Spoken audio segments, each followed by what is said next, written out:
Hey, my name is James. As most of you guys know, I will be doing a weekly update of a business book that I read through the week and implemented some of its structures and skill sets that you find in the book itself within my company. I'm the owner and founder of Misguided Spirits based in Brooklyn.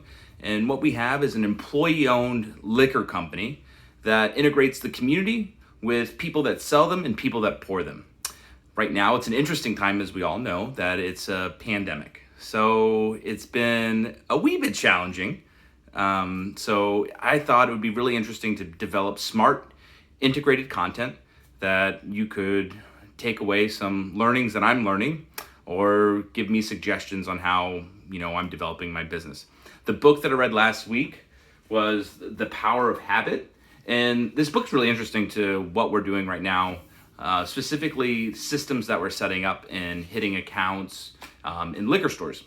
As most of you know, bars in New York City are having to close earlier. There's a fear of bars closing in lockdown. So as a liquor company, we're pivoting more to off-premise liquor stores. And we're developing systems where the teams are going out every day and hitting liquor stores. But how do we do this smart?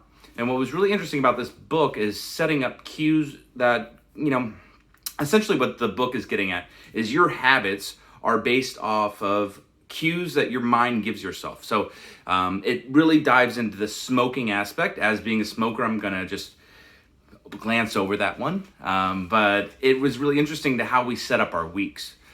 So habits bring rewards or disrewards. So if, for instance, you don't like to shower, you're going to be stinky. And that could lead to other things in your life that can go detrimentally wrong. The biggest takeaway for me from the book was setting up habits that I do with my business in the morning. I find myself a lot on Instagram or social media in the morning, and it kind of takes me away from the business itself, where I should be planning out my weeks better, communicating with my team better, and understanding exactly where we're going. What you're seeing in New York right now, and within the team, my team specifically, is that you're getting a lot of emotions from accounts, right? So how do we be smarter and work more efficiently as a group, but also sell something that has purpose and meaning? And those things have to do with the habits that we set up.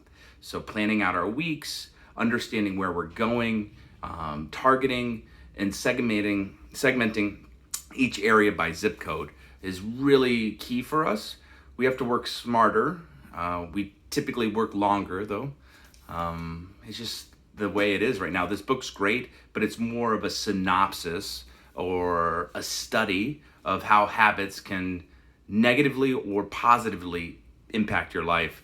I think going forward, we're setting up systems in place where we can develop more. I think more of the books that I'm going to start reading are on teams and how teams function with inside of each other. I think that's really important with what I'm doing right now and how we're integrating everything that's going on as well. The team for me is my family, and seeing how the family functions and sells is going to be really a big component of how our business functions going forward.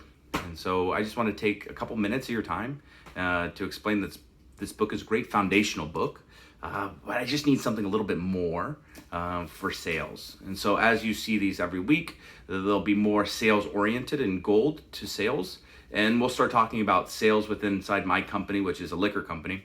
And so you can kind of take away and dissect what you'd like out of all this. But it's really, I'll go through systems.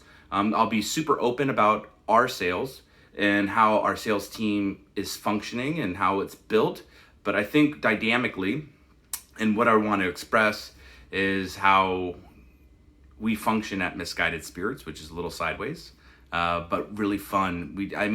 There needs to be structure inside an organization, but how do you let the people that work inside that organization develop their own structure too?